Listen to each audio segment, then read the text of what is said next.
Bismillahirrahmanirrahim. Assalamualaikum warahmatullahi wabarakatuh. Halo teman-teman, perkenalkan saya Ahmad Solihin dari PIK Arca Tahunan Cugur, DP KPP 3A Kabupaten Pangandaran. Dalam rangka memenuhi tugas akhir pelatihan PKBR bagi pendidik sebaya angkatan kedua yang saya ikuti, maka pada kesempatan kali ini saya akan menyampaikan sebuah materi yang berkaitan dengan bentuk-bentuk perilaku beresiko bagi remaja. Namun, sebelumnya perlu diketahui, apa sih remaja itu? Remaja adalah masa peralihan dari masa kanak-kanak menuju masa dewasa. Menurut WHO, batasan usia remaja adalah dari 10 hingga 19 tahun. Sedangkan, menurut Kementerian Kesehatan Republik Indonesia, batasan usia remaja adalah dari 10 hingga 18 tahun. Dan menurut BKKBN, batasan usia remaja adalah dari 10 hingga 24 tahun dan belum menikah. Dalam masa remaja, terjadi perubahan-perubahan fisik yang mendahului kematangan seksual. Kemudian, pada masa ini juga terjadi perkembangan psikologis pada remaja. Kemudian, apa saja sih bentuk-bentuk perilaku beresiko yang biasanya terjadi pada remaja? Nah, di sini saya akan menjelaskan beberapa bentuk-bentuk perilaku beresiko yang biasanya terjadi pada remaja.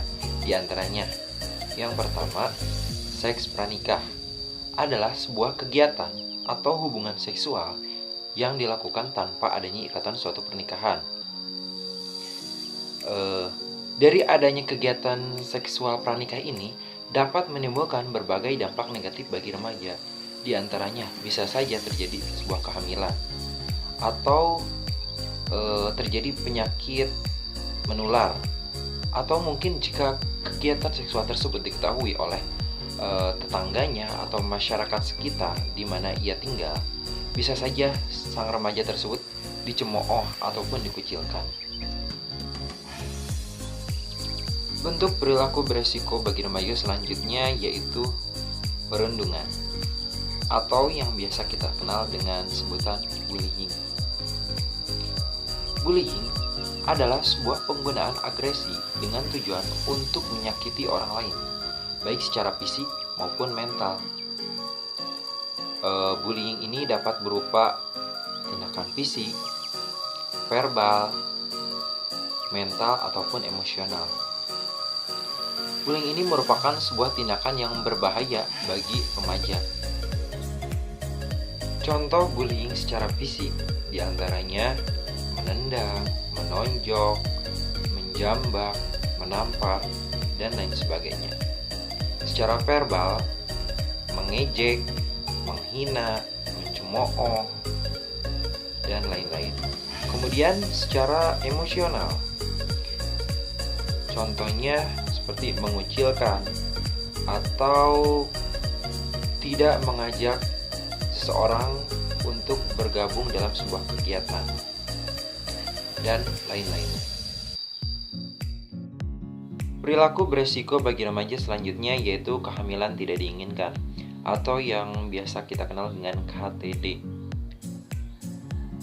Adalah sebuah kehamilan yang terjadi tanpa direncanakan. Itu bisa terjadi pada seorang remaja ataupun pada pasangan yang telah melakukan pernikahan. Kehamilan tidak diinginkan pada remaja bisa terjadi karena dia terjumus ke dalam sebuah pergaulan bebas, sehingga dia melakukan seks bebas tanpa alat pengaman ataupun lainnya, sehingga terjadilah kehamilan pada dirinya. Kemudian kehamilan juga bisa terjadi kepada orang yang sudah menikah, misalkan karena kegagalan proses KB. Kemudian, perilaku beresiko bagi remaja selanjutnya yaitu hubungan seksual berganti-ganti pasangan, yaitu kegiatan atau hubungan seksual yang dilakukan bukan hanya dengan satu orang pasangan, tetapi lebih dari satu. Dampak negatif dari adanya hubungan seksual bergonta-ganti pasangan ini, seseorang bisa saja tertular penyakit infeksi menular seksual atau yang biasa disingkat IMS, yang diantaranya HIV dan AIDS. Kemudian, perilaku beresiko bagi remaja selanjutnya yaitu mengkonsumsi nafza atau narkotika, psikotropika, dan zat adiktif lainnya. Mungkin yang lebih familiar di telinga kita yaitu narkoba, narkotika, dan obat-obatan berbahaya. Narkoba dapat menimbulkan berbagai dampak negatif bagi remaja itu sendiri. Untuk itu, remaja sangat tidak diperbolehkan untuk mengkonsumsi narkoba tanpa sepengetahuan ataupun resep dari dokter atau ahli medis. Dari berbagai bentuk perilaku beresiko yang dapat terjadi pada remaja, dapat dilakukan upaya pencegahan yang melibatkan berbagai pihak. Di antaranya peran orang tua, peran guru ataupun pendidik, peran media, dan peran remaja itu sendiri. Peran orang tua dapat dilakukan dengan menanamkan pola asuh yang baik kepada anak sejak dini, membekali remaja dengan dasar moral dan agama, dan menjadi contoh atau tauladan yang baik bagi seorang anak. Kemudian, peran tenaga pendidik atau guru dalam rangka mencegah perilaku beresiko bagi remaja dapat dilakukan dengan memberikan informasi yang benar bagi siswanya terkait permasalahan yang rentan terjadi pada remaja. Guru juga harus mampu untuk bersahabat dengan siswanya. Dan guru harus mampu untuk meningkatkan deteksi dini akan terjadinya perilaku beresiko pada remaja.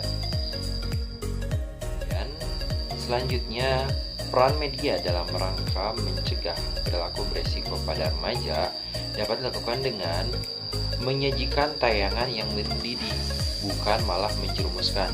Media juga harus mampu untuk bertanggung jawab dalam menyajikan tayangan yang layak ditonton remaja. Selanjutnya, peran remaja itu sendiri dalam rangka mencegah dirinya terjerumus ke dalam perilaku beresiko adalah dia sendiri harus menyibukkan diri untuk mengikuti kegiatan-kegiatan yang positif, menambah informasi dan pengetahuan yang bermanfaat untuk pengembangan diri, dan selalu berhati-hati dalam memilih teman bergaul karena ini akan sangat berpengaruh bagi perilaku dia ke depannya. Mungkin sekian yang dapat saya sampaikan mengenai bentuk-bentuk perilaku beresiko pada remaja. Terima kasih bagi yang sudah menonton, semoga bermanfaat, dan mohon maaf atas segala kekurangan. Mari sama-sama kita bergabung dengan PIKR, Pusat Informasi dan Konseling Remaja. Dan mari sama-sama kita menjadi generasi berencana. Salam genre. Wassalamualaikum warahmatullahi wabarakatuh. Sampai jumpa.